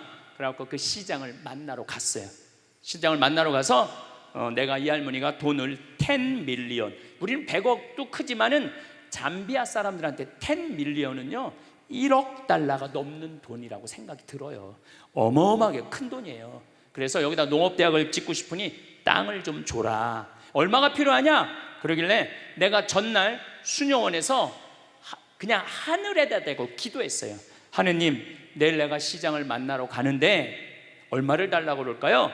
그랬더니 하느님이 두 말도 안 하고 3,000헥타르 딱 그러시더라고요. 하늘에서 3,000헥타르 딱 두 말도 안 하고. 그래서 내가 시장한테 I need 3,000 헥타르 딱 그랬죠. 근데 시장이 눈이 이만해지더라고요. 그렇게 큰 땅이 필요하냐는 거예요. 아니, 나 하느님이 3,000헥타르 그랬으니까 필요하다. 그랬더니 자기네 시 전체가 줄 수 있는 땅이 1,400헥타르가 안 된대요. 3,000헥타르 없대. 그럼 어떻게 해야 되느냐? 3,000헥타르를 받으려면 대통령을 만나야 된다는 거예요. 그럼 3,000헥타르면 얼마나 넓은 땅이냐면 1,000만 평이야. 1,000만 평. 여의도가 82만 평이야. 여의도가. 분당이 250만 평으로 시작해갖고 한 400만 평 됐다고 그래. 분당보다 2배 더 큰 땅이야. 나도 그렇게 큰 땅인지 몰랐죠. 하늘에서 3,000헥타르에서 3,000헥타르, 3,000헥타르는 뭐 한 3,000평 되는 줄 알았지. 1,000만 평이야. 1,000만 평. 없대는 거예요. 그래서 그 땅을 받으려면 어떻게 해야 되느냐? 대통령을 만나야 돼. 대통령. 알았다. 내가 대통령을 만나겠다. 그래서 7월 25일 날 내가 대통령을 만났어요. 그래서 대통령이 1시간을 시간을 내주시더라고. 1시간을. 라고 설명을 다 했죠. 잠비아는 너무 아름다운 땅이고, 잠비아는 내전이 없어요. 내전이. 서로 종족끼리 싸우지 않아요. 70개 부족이 있는데 부족끼리 결혼을 해요. 싸울 수가 없어. 부족끼리 결혼을 하니까. 저렇게 싸우면은 내 딸이 저쪽에 가 있고 내 아들이 이쪽에 와 있는데, 그래서 굉장히 평화로운 나라예요. 피스풀하다고 내가 얘기했어요. 피스풀하고 헬플풀하다고 그랬어. 굉장히 어려운 사람을 잘 도와줘, 서로. 얼마나 좋은 나라야. 그리고 잠비아는 나하고 특별한 인연이 있는 게 65년에 독립을 했어요. 내가 65년에 태어났거든. 얼마나 인연이 많아요. 그래갖고 내가 이 땅에다가 땅을 주면은 농업대학을 세우겠다. 대통령께서 잘 들으시더라고요. 들으시더니 이 땅은 너무 큰 땅이다. 사실은 도시 하나를 주는 거니까 이거는 장관회의를 거쳐야 된다. 그러니까 좀 기다리면은 연락을 주겠다. 그리고 난 다음 날 미국에서 강의가 있어갖고 유럽으로 비행기 갈아타러 갔는데 수녀님이 전화가 왔어. 신부님 기적이 일어났다고. 무슨 기적이 일어났냐? 대통령이 국토부 장관한테 다음 날 아침에 전화를 해갖고 신부님한테 땅 드리라고. 그래갖고 그걸 이제 진행이 되기 시작한 거죠. 그리고 무엇보다도 내가 대통령 만나러 갈 때 목민심서하고 흠음심서 영어로 된 거를 대통령한테 선물로 드렸어요. 그리고 대통령한테 그랬어요. 이거 대통령 읽지 마시고 비서한테 읽으시라고. 이거 한국에서 기가 막힌 정치 철학자가 쓴 책인데 내용이 너무 좋다고. 그리고 대통령 부인한테는 요한 프란치스코 교황님한테 드린 묵주를 서울대 그 교수님이 만드는 거 이 예쁜 걸 묵주를 드렸어. 그리고 참 너무 좋은 거는 대통령이 날 만나기 전에는 천주교 신자가 아니었는데 나를 만나고 난 다음에 가톨릭으로 세례를 받았어요. 그럼 너무너무 좋은 거죠. 아니 나 때문에 세례 받은 건 아니고 어쨌든 가톨릭으로 세례를 받았어요. 그래서 너무너무 좋더라고요. 그래서 그렇게 이제 일이 진행되기 시작을 한 거죠. 그래서 땅을 1000만 평 이 카사리아 지역에 받은 거예요. 저를 좀 보시면은 저는 여기다가 농업학교를 지으려고 마음을 먹었어요. 그래서 저는 서울대학에 제가 무슨 최고 환경 지도자 과정에 강사로 10년째 강의를 나가고 있어요 지금. 그래서 서울 농업생명과학대학 교수님들하고 친하죠. 그래서 제가 강의 갈 때마다 말씀을 드렸어요. 나는 잠비아에 농업대학을 세우고 싶은데 서울대학에서 교수진을 좀 키워줬으면 좋겠다. 그래서 학장님하고 부학장님이 3분 계신데 만나 뵈서 좀 서울대학에서 1년에 4명씩 10년 동안 석박사를 만들어줬으면 좋겠다. 그랬더니 서울대학에서 좋다고. 그래갖고 벌써 잠비아에서 진짜 똑똑한 학생들, 뭐 한 3개 국어 4개 국어 하는 학생들 지금 데려다 벌써 서울대학에서 공부하고 있어요. 그래갖고 우선적으로 서울대학에서 10년 동안 교수를 만들어서 농업대학을 농업대학엔 임업, 목축, 원예 다 들어가는 거예요. 그걸 하려고 이제 마음을 먹었는데 은돌락 교구 주교님이 날 찾아왔어요. 잠비아는 우리나라보다 7배 큰 나라지만은 인구는 1,500만 명이에요. 그 중에 가톨릭 신자가 500만 명이에요. 근데 주교님이 날 찾아와갖고 우리나라 한국교회가 가톨릭 신자가 몇 명이에요? 500만 명이잖아요. 근데 신학교가 몇 개 있어요? 6개 있잖아요. 근데 거긴 신학교가 하나도 없다는 거예요. 제대로 된 기숙사 하나가 없다는 거예요. 그래서 일반 대학에서 1, 2학년 철학과하고 3, 4학년을 무슨 수도에서 하고 5, 6, 7학년만 기숙사에서 하는데 이게 신학교 교육은 그렇게 하면 안 되거든요. 그래서 주교님이 저를 찾아오셔서 알릭 반달 주교님이 저를 찾아오셔서 신부님 농업대학도 중요하지만 복음의 씨앗 이것 뿌리는 게 더 중요합니다. 신학교를 좀 줘달라고 저한테 부탁을 하더라고요. 근데 생각을 해보니까 내가 천주교 신부인데 농업대학보다 뭐가 더 중요해? 신학교가 더 중요하더라고요. 그럼 알겠다고 내가 신학교 줘주겠다고 신학교 짓는데 제 생각에는 한 40억 정도 들어갈 것 같아요. 근데 뭐 할머니 돈으로 다 질 수는 없어요. 왜냐하면 거긴 도시를 형성해야 되니까. 그래서 내가 미국 공동체 강의를 가서 내가 LA 쪽 교우들한테 이렇게 말했어요. 미국에 와서 돈 벌었다고 벤츠 타고 렉서스 타고 BMW 타고 어깨에 힘주지 말고 미국 교회 와서 돈 벌었으니까, 미국에 왔으니까 이제 그 돈 가지고 아프리카에 신학교 짓는데 여러분들 좀 후원 좀 하라고. 그랬더니 미국 교우들이 완전히 하늘에서 계시받은 것 같이 너무너무 좋아하더라고요. 그래갖고 지금 처음에는 13분으로 시작했는데 이번 여름에 갔는데 100명이 넘었어. 1월 달에 가면 아마 1000명도 넘을 것 같아요. 1월 달에 가면은. 그래서 나는 미국 교회에 많은 돈 바라지 않아요. 그저 미국 교회가 한 10억, 그다음 우리 생태마을에서 10억, 그 다음에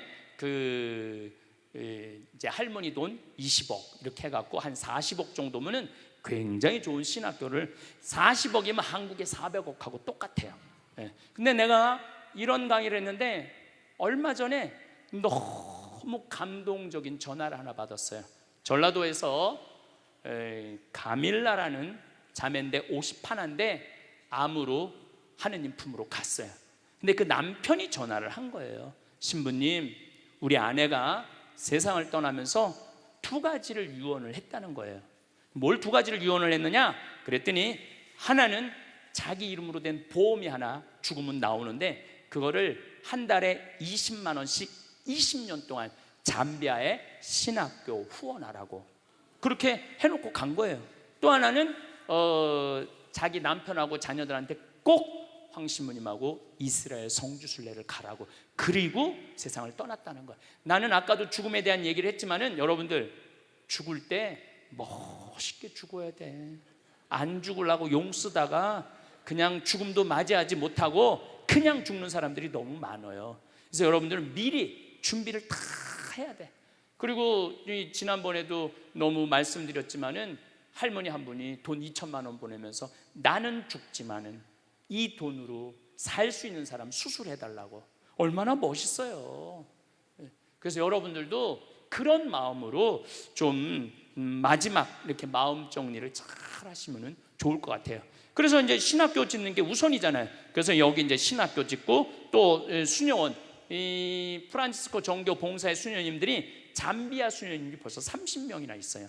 앞으로는 우리나라가 지금 400명, 500명 수도에 있듯이 여기 수도에도 그럴 것 같아요. 그래서 여기 수녀원 지금 공사 이것도 시작했고, 그리고 이제는 피정집을 여기다 져요. 한 200명 머무를 수 있는 피정집. 이제 저는 피정은 앞으로 한국에서 안 하려고요. 피정은 어디서 하려고 마음 먹느냐면 잠비아에서 하려고 마음 먹고 있어요. 보통 피정 기간 한 달 피정. 여러분들 한 달 피정 괜찮지 않아요? 네. 한 달 피정 비행기 값 한 150만 원에서 한 180만 원, 그리고 뭐 한 달 머무르는데 한 200만 원, 그리고 귀양 아프리카에 왔으니까 이 빅토리아 폭포 거기 들러가고 마지막에 잠베지 강에서 석양 바라보면서 탁 저녁 먹고 그러면요 기가 막혀. 그런데 보통 여러분들 유럽 성지순례 가면은 400, 500 들어가요. 그렇죠? 그런 마음으로 한 달, 그리고 5월, 6월, 7월, 8월, 9월은 잠비아가 건기야. 우리는 너무너무 더운 여름이지만은 건기에는 최저 기온 5도, 최고 기온 27도. 기가 막혀요. 그리고 그늘에만 들어가면은 얼마나 시원한지 몰라.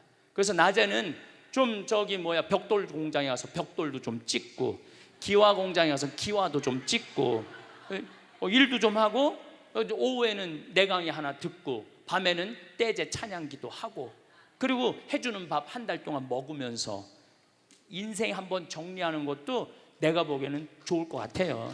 그래서 앞으로는 이제 이거는 내년 여름에 가고 땅 측량해 하고 난 다음에 건물은 바로 질 거예요. 바로 져서 겨울에 우리 교우들, 이제 거기 겨울이죠. 피정들 많이 오세요. 그 뭐 돈 모아갖고 한 번쯤, 아니 앞으로 100년을 사는데 출창 한국에서만 뭐하러 100년을 사? 그러면 뭐하러 살아? 100년 한국에서만 출창 살 거면은 좀 잠비아도 좀 가보고 알래스카도 좀 가보고, 이제 연금 나오면 연금 다 모아갖고 그렇게 하세요. 얼마 전에 하와이에서 할머니들이 평창에 피정을 왔어요. 아니 평창에서 하와이 놀러 가는 건 이해가 돼도 하와이에서 평창으로 오는 건 이해가 안 되잖아요. 25분의 할머니들이 오셨어요. 근데 여러분들, 그 할머니들이 왜 오시느냐면 하와이는 노인 기초연금이 다른 데보다 많아요. 90만 원에서 100만 원 정도 되고 노인 아파트에 하는 거 30만 원까지 나와요. 근데 문제는 미국은 할머니 통장에 3만 달러가 넘었으면은, 안 쓰고 있다가 3만 달러가 넘었으면은 이 할머니가 돈이 필요 없나 보다. 그래갖고 다음에 연금을 깎아요. 그러니까 여기 있는 할머니들은 어떻게 해야 되냐면 돈을 써야 돼. 돈을 써야 돼. 그러니까 하와이에서 평창을 오는 거예요. 돈을 써야 되니까. 그러니까 여러분들도 이제 앞으로 우리나라 선진국 되고 2040년 되면 우리나라가 세계에서 S&P 스탠다드 앤 푸어스라고 그 평가회사가 있는데, 우리나라가 2040년에는 세계에서 4번째로 경제적으로 부유한 나라가 된다는 거예요. 올해도 수출이 세계 몇이야? 6위야. 6위. 우리 맨날 텔레비에서 어두운 것만 보는데 우리나라 잘 나가는 나라예요. 그리고 이 반도체 수출이요, 기가 막히게 아주 운이 튼 나라 중에 하나예요. 운이 튼 나라 중에 하나. 그렇게 불행하게 생각 안 해도 맨날 방송에는 뭐 다 굶어 죽는 것 같은데 여러분도 굶어 죽어요? 좀 긍정적으로 생각을 하시면 좋을 거야. 대통령만 잘 나오면 돼. 대통령만 어려운 할머니들 도와주는 대통령들, 중고등학교 대학교 애들 장학금 주는 대통령. 그리고 이거는 세계적인 추세예요. 세계적인 추세. 어쨌거나 여기다 이제 신학교 짓고 수녀원 짓고 이건 작업을 시작을 했어요. 이게 우리 랜드마크인데 그 도시 한가운데 중앙 도로야. 근데 도로 넓이가 몇 메타냐면 100m 33개 차선. 광화문 광장이 80m예요. 내가 가서 재봤어요. 광화문 광장이 80m인데 우리 이코 시티 카사리아는 100m야. 근데 여기 3개 차선을 도로로 만드는 게 아니야. 이 33개 차선에 전부 아프리카에 있는 모든 나무는 다 갖다 심을 거예요. 그래서 여기 1.5km만 산책을 하면은 아프리카를 완전히 느낄 수 있도록. 그리고 아프리카는 나무가 우리가 생각하는 것 이상으로 어마어마하게 커요.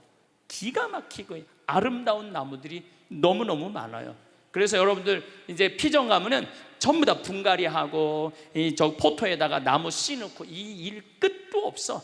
그러니까 한 달 동안 피정 가도 아마 한 달 갖고 모자랄 거예요. 네, 재작년인가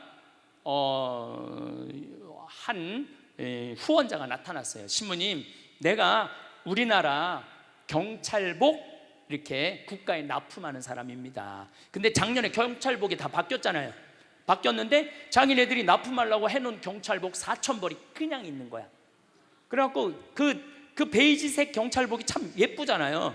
그래갖고 하복, 돈복, 잠바까지 싹 어디 처리할 수가 없는 거야. 그래서 우리한테 기증을 했어요. 그 잠비아에 벌써 보내놨어. 그래갖고 잠비아에 있는 직원들은 이제 우리 잠비아 사람들은 전부 다 그거 입혀갖고 여기 싹 이제 내가 데리고 다닐 거예요. 여기 명찰도 다 해주고. 그리고 여기는 이제 옷도 멋있게, 이 도시 안에 사는 사람들은 옷도 멋있게. 그래서 우리 이 카사리아 이코시티에 들어와 있는 직원들도 옷도 정복으로 다 입혀놓고 여자 직원들도 기가 막히게 해서, 야, 아프리카는 더럽고 지저분하고 헐벗은 데가 아니라 너무 매력적이고 너무 신비하고 너무 깨끗한 대륙이고 행복의 대륙이라는 걸 저는 꼭 보여주고 싶어요. 어떻게 저런 설계가 나왔느냐, 한 2년 전인가 3년 전에 안동교구 신부님이 전화가 왔어요. 우리 조카가 서울시립대학 도시공학과 건축학과 교수인데 황 신부님을 꼭 만나고 싶다고. 그래서 교수님을 만났는데 김정빈 비아라는 교수인데, 이 교수님이 무슨 책임자냐면 노들섬 개발 총 책임자야. 노들섬 서울 아시죠? 이제 서울시에서 이제 개발을 이제 시작할 거예요. 그 대단한 기업에서 10개 회사가 프로젝트에 참가를 했는데 이 교수하고 그 대학원생들이 낸 프로젝트가 선택이 된 거야. 근데 이거를 좀 하고 싶은데 이게 막 용기도 없고 자신감이 없는데 내가 환경에 관련된 신부니까 저 신부님한테 가서 좀 자문을 구하면은 내가 용기를 얻겠다. 그리고 날 찾아온 거예요.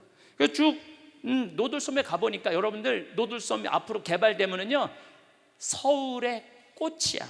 서울의 몽마르트가 될 거야. 거기가 서울에 기가 막히더라고. 거기 섬에 딱 들어가 보면은 63 빌딩부터 서울의 모든, 심지어서 저 롯데 타워까지 한눈에 다 보여.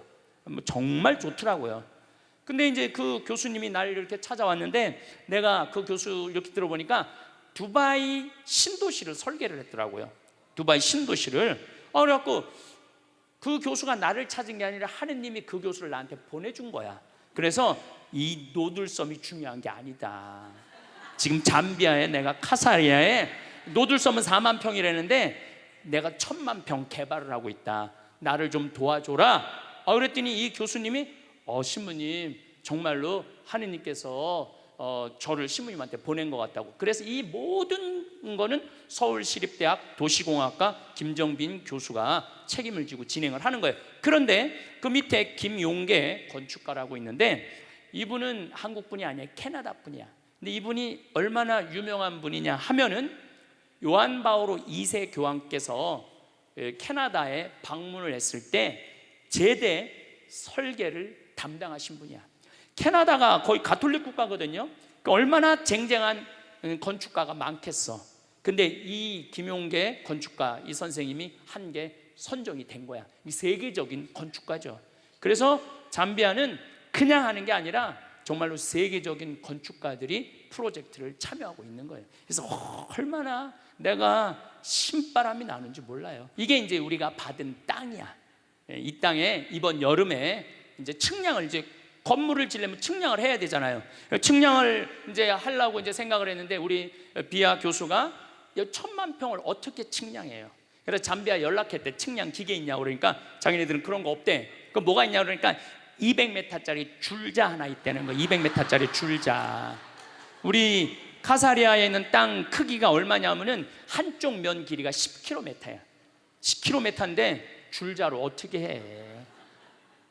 그래갖고 이제 이 교수님이 이제 이번 여름에 나하고 같이 가서 측량을 해야 되는데 어느 건축가 교수들 모임에 가갖고 신부님 모시고 잠비아에 측량을 하러 가야 되는데 땅이 1000만 평인데 어떻게 하면 좋은지 모르겠다고 했더니 술이 잔뜩 취한 교수가 그러더래요. 드론으로 하라고. 드론으로. 요즘 드론 좋은데. 그 생각을 해보니까 드론이 되겠더라고. 그래갖고 가서 조사를 해보니까 지금은 인공위성 GPS를 이용해갖고 위도 경도만 찍고 저 설계도 나온 거 있잖아요. 그것만 딱 찍어놓으면 정확하게 가서 쓰는 거야. 그래서 이 드론이 하늘에서 지금 우리 땅을 찍는 거예요. 그리고 여기 동네에 카사리아라는 이게 숲이에요. 이 동네는 학교가 없어요. 얘네들이 이 동네 애들인데 우리를 보고 화이트라고 그래요. 화이트. 그냥 어느 날 그냥 화이트들이 와갖고 막 비행기가 막 날아다니고 그래갖고 얼마나 얘네들 심심해. 하루 종일 따라다니는 거 우리를. 이게 건기인데 제가 8월 달에 갔으면 건기야. 4월, 5월, 6월, 7월, 8월, 9월, 10월까지 비 한 방울이 안 와요. 비 한 방울이. 그런데도 이 강이 한 10m 정도 넓이가 되는데 한 1.5m 되도록 물이 얼마나 유량이 많은지 몰라요. 이 정도 강물이면은 1000만 평에 주민들 먹을 물 다 되고 그 다음에 농사물도 다 돼요. 그러니까 우리가 아프리카 하면은 메마르고 뭐 거칠고 물 없다고 그러는데 그 우리가 잘못 알고 있는 거예요. 그래서 저는 제가 환경공학을 이제 해고 수질을 내가 공부를 했어요. 물이라는 거는 활용만 잘하면은 예술이야, 예술.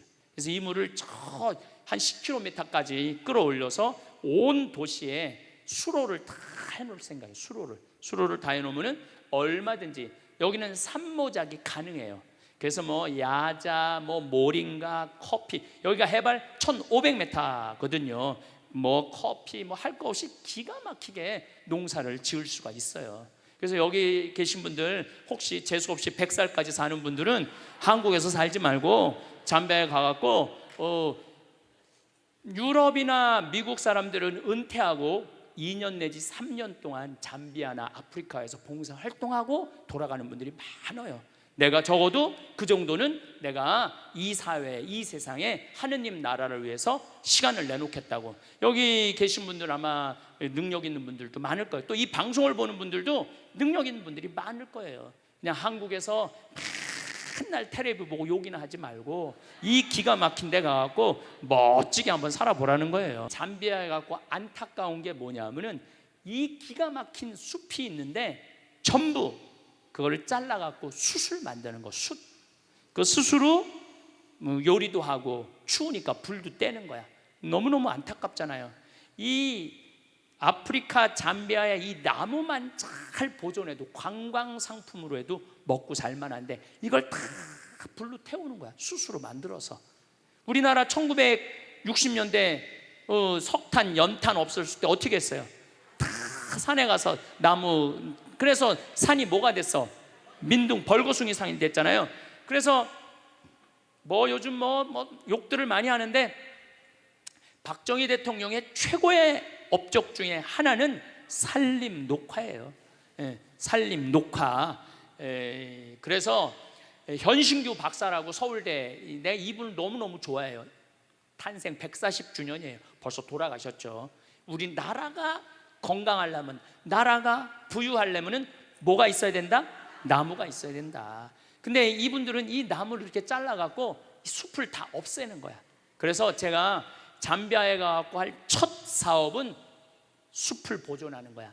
나무 태우지 않는 거. 그래서 지금 필렛이라고 조그만 나무들은 얼마든지 화력으로 만들 수 있거든요. 그래서 그 기계도 사서 내가 갖고 가갖고 잠비아에 전부 다 해갖고 나무 못 자르게 하려고 지금 생각을 하고 있어요. 할 일이 무궁무진해. 요게 이제 마지막 이 시간 이후에 또 말씀드리겠지만은, 이게 우리 하이데 수녀님이라고 독일 수녀님인데 19살에 한국에 왔어. 그래갖고 가톨릭 의대 대학교 의사셔. 그래갖고 수녀원을 창설해서 프란치스코 정교봉사회 수녀원을 창설해갖고 이 수녀님들이 내가 마음에 드는 건 무조건 외국으로 나간 거야. 그래갖고 지금 인도, 필리핀, 그 다음에 잠비아, 그 다음에 브라질에 나가 있어요. 그래서 선교를 하는 거야. 대단한 수녀님이에요. 지금 몸에 암이 있는데도 지금 잠비아에 가서 아예 이제 한국을 떠나갖고 의사신데 잠비아에서 나하고 일을 하는 거예요. 그 다음에 이 김정빈 교수, 이분이 알릭 반달 주교님이에요. 이 주교님이 그 시장한테 뭐라고 그러냐면, 신학교는, 내가 신학교 이 프로젝트는 This is my life 그러더라고요. 내 인생이라고. 이 신학교 짓는 건 이렇게 중요한 거라고. 그래갖고 이 주교님이 대통령도 만나고 시장도 만나고 얼마나 열심히 하는지 몰라요. 독일에서 공부하고 온 주교님인데, 이분은 이제 시의원이에요. 땀부라는 시의원이 나와서 잘 도와주고 있는데 아주 효심이 깊어요. 같이 일을 하는데, 신부님 우리 아버지 어머니가 있는데 꼭 아버지 어머니 가서 축복 한번 해달라고. 그래갖고 그 바쁜데도 또 그 집에 가갖고 아버지 어머니가 잘 못 듣고 백내장이 있어. 아프리카 사람들은 직사광선이 많았고 눈을 잘 못 뜨시더라고. 참 효심이 깊더라고요. 오늘도 황창현 신부님의 행복특강 잘 들으셨나요? 이어서 나이 들수록 들으면 도움이 되는 지혜의 말씀을 들려드리겠습니다. 첫째, 외로움을 두려워하지 마세요. 나이가 들면 가장 걱정되는 것이 무엇인지 사람들에게 물으면, 남자들은 외로움이, 여성들은 경제력이 가장 걱정된다고 합니다. 먹고 사는 걱정과 외로움에 대한 걱정은 어쩌면 당연한 것이겠지요. 그러나 남녀를 떠나서 대부분의 사람들은 혼자가 되는 것을 두려워합니다. 그래서 그 두려움에서 벗어나기 위해 가까워지지 말아야 할 사람과 가까워지기도 하고, 주변 사람들에게 의존하고 집착하기도 합니다. 그러다 보면 잠깐의 외로운 감정을 피할 수는 있겠지만 오히려 더 괴로운 인간관계를 만들어내기도 합니다. 이것은 자신과 타인에게 모두 고통을 주는 것입니다. 외로움은 피하려 할수록 더 고독해지고 타인에게 휘둘리게 되며 자신을 더 나약하게 만듭니다. 나에게 찾아오는 두려움과 외로움을 스스로 극복하지 못하고 타인에게 의존해서 해결하려고 하기 때문일 것입니다. 인간관계를 좋게 유지하는 것이 인생에서 가장 힘들다고 말하는 분들이 많습니다. 사실 이것은 남녀노소를 불문하고 전 연령층에서 힘들어하는 문제입니다. 그러나 이것의 근본적인 문제는 나의 외로움일지도 모릅니다. 저는 인간의 불행은 고독할 줄 모르는 데서 비롯된다고 생각합니다. 외로움을 견디지 못하고 관계에 휘둘리는 사람은 평생 다른 사람의 기준에 끌려다닐 뿐입니다. 이렇게 외로움을 피하려고만 하는 사람은 마음속에 괴로움이 많아집니다. 그래서 작은 일에도 큰 상처를 받고 사람에게 더욱 집착하게 됩니다. 그러나 외로움을 받아들일 줄 아는 사람은 인간관계에 초연해지고 모든 일에 강한 모습을 보입니다. 다른 사람과의 관계가 단절되는 것이 두렵고 그로 인해 고통을 느끼는 것을 외로움이라고 정의한다면 고독은 그 외로움을 선택하는 것입니다. 외로움이란 혼자 있는 고통을 표현하는 말이고 고독은 혼자 있는 즐거움을 표현하는 말이라고 합니다. 외로움이 그 자체로 존재하는 것이라면 고독은 내가 선택할 때 존재하는 것입니다. 우리는 고독할 줄 모르기에 외로움에 몸부림치고 있는 것입니다. 외로움은 혼자 있는 것을 원치 않는 상태에서 겪는 괴로움이고 고독은 혼자 있는 것을 원하는 상태에서 겪는 기쁨이라고 할 수 있습니다. 혼자 있는 것을 즐기는 능력을 갖추면 건강한 인간관계는 물론 내 인생을 주도적으로 이끌 수 있는 힘을 갖게 됩니다. 혼자 있는 능력이란 스스로 세상과 단절되는 것을 의미하는 게 아니라 혼자만의 시간을 즐길 줄 알고 자신에 대해 깊이 생각할 줄 아는 것입니다. 세상에는 영원한 것은 없다는 것을 알고 인간관계에 집착하지 않고 여유롭게 내려놓을 줄 알아야 합니다. 그것만으로도 외로움에서 상당히 자유로워집니다. 빨리 인연이 닿는 사람이 있는가 하면 굳이 내가 노력하지 않아도 자연스럽게 오래 가는 사람도 있습니다. 이것은 삶의 당연한 순리이고 이치입니다. 나이가 들면서 혼자 있는 것이 두려운 이유는 늙어서 자신이 외롭고 아플 때 도와줄 사람이 없을까봐 걱정되는 이유가 클 것입니다. 혼자 지낼 줄 모르면 다른 사람의 시간과 관심을 바라게 됩니다. 먼저 찾아와 주지 않는다, 알아서 챙겨주지 않는다는 불평불만이 늘어납니다. 그러면 주변 사람들을 비롯해 자식들과도 힘들어집니다. 여기에 고집이 대단하고 성질까지 나쁘면 관계의 골이 더욱 깊어져서 결국 나의 곁에는 아무도 남지 않게 됩니다. 다른 사람에게 의존하고 나를 보살펴 주기를 기대하는 것은 결국 자신만 괴로워지는 것입니다. 종교가 있다면 자신이 혼자가 아니라는 내면의 힘을 얻을 수 있고 반려동물과 함께하면 외로움을 달래줄 수도 있습니다. 꾸준한 취미생활과 봉사활동을 통해 다양한 사람들을 만나는 것도 좋습니다. 이렇게 혼자 살아가는 방법을 배우는 것은 삶의 질을 높이는 길입니다. 세상에 자신을 위해서 할 수 있는 일들은 정말 많습니다. 자기 스스로 두려움을 극복하고 적극적인 인생을 살아가시길 바랍니다. 둘째, 내 주변에 있는 사람을 소중히 대해야 합니다. 매일 함께 지내는 사람은 자꾸만 단점이 보이고 갈등도 자주 생기다 보니 싫을 때가 있습니다. 이럴 때 같이 사는 사람에게 무례하게 말하거나 싫은 마음을 드러내는 것은 현명하지 못한 것입니다. 가까이 있다는 것만으로 그 사람의 소중함을 잃어버리고 살아가기 쉽습니다. 가까운 사람일수록 더 소중하게 대해야 하고 그 사람의 가치를 잊고 살아가면 안 됩니다. 여러분 중에서 곁에 있는 사람에게 함부로 말을 하거나 홀대하고 무관심하며 시간을 보내고 있는 분도 계실 것입니다. 이것은 서로에게 큰 상처가 됩니다. 옛 속담에 중마고우도 말 한마디로 멀어진다는 말이 있습니다. 그만큼 말의 중요성이 크다는 뜻이지요. 내 주변 사람이 부족하거나 모난 부분이 있어도 살피고 챙기며 그 사람이 좋은 방향으로 나아갈 수 있도록 도와주어야 합니다.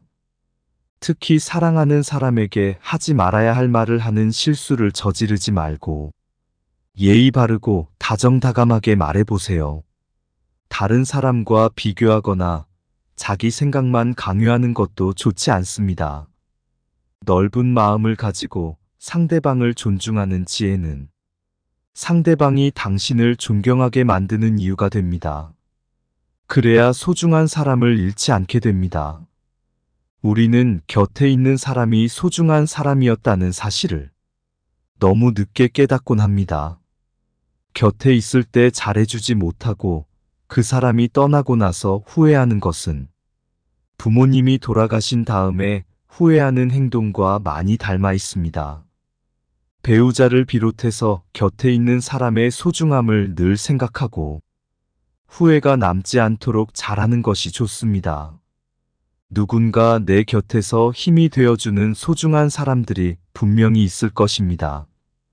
나중에 여러분이 나이가 들어 혼자인 순간에 그들이 여러분 곁에 있어 줄 것입니다. 셋째, 열린 마음으로 배우고 도전하는 삶을 살아야 합니다. 우리는 익숙하지 않은 새로운 것들에 대해 우호적이며 개방적인 태도를 갖는 것이 좋습니다.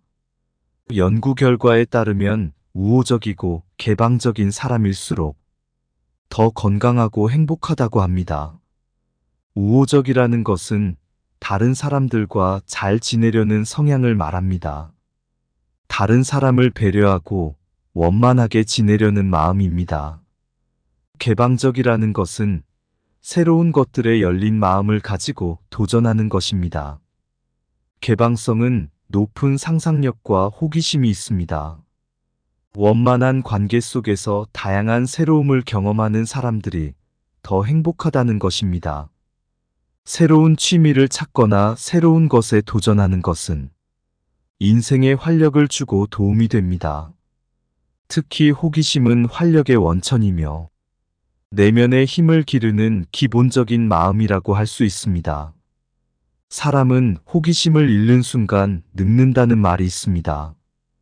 혼자만의 시간을 잘 활용해서 자신의 부족한 점을 채워나가고 그동안 미뤄왔던 하고 싶었던 일을 하며 살아간다면 풍요롭고 행복한 삶을 누릴 수 있을 것입니다. 항상 배우는 자세를 유지하세요. 배우는 것을 멈추지 마세요. 무엇이 되었든 배움은 당신에게 큰 기쁨이 될 것입니다. 작은 목표를 달성하고 성취감을 맛보면서 삶의 에너지를 얻으세요. 새로운 것에 도전하는 것은 용기가 필요한 일이지만 자신의 한계를 넓혀가는 과정에서 커다란 성취감과 무엇과도 바꿀 수 없는 자신감을 얻을 수 있습니다. 넷째, 혼자가 될 줄 아는 사람이 좋은 인간관계를 만들 수 있습니다. 여러분이 삶을 살아가면서 가장 중요하다고 생각하는 것은 무엇인가요? 많은 사람이 인간관계가 행복한 삶의 원천이라고 생각합니다. 실제로 전 세계적으로 인간관계가 행복에 큰 영향을 미친다는 수많은 연구 결과가 나와 있습니다. 하지만 나이가 들어가면서 인간관계에 매달릴 필요는 없다고 생각합니다. 인간관계가 언제나 우리에게 긍정적인 효과를 주는 것은 아니기 때문입니다. 잘 맞지 않는 사람들과 억지로 관계를 이어나가려고 하면 오히려 불행을 초래할 수 있습니다. 인간관계 때문에 쓸데없는 에너지를 낭비하고 스트레스를 받게 되니 나의 행복을 위해서 나이가 들수록 혼자가 되는 것을 선택하는 용기가 필요합니다. 모든 사람들은 혼자가 되는 것에 두려움을 가지고 있습니다. 그리고 그러한 결핍을 채우기 위해 타인에게 의존하려고 합니다. 하지만 이런 태도는 타인에게 이용당하거나 남들에게 휘둘리기 쉬운 사람이 될 수 있습니다.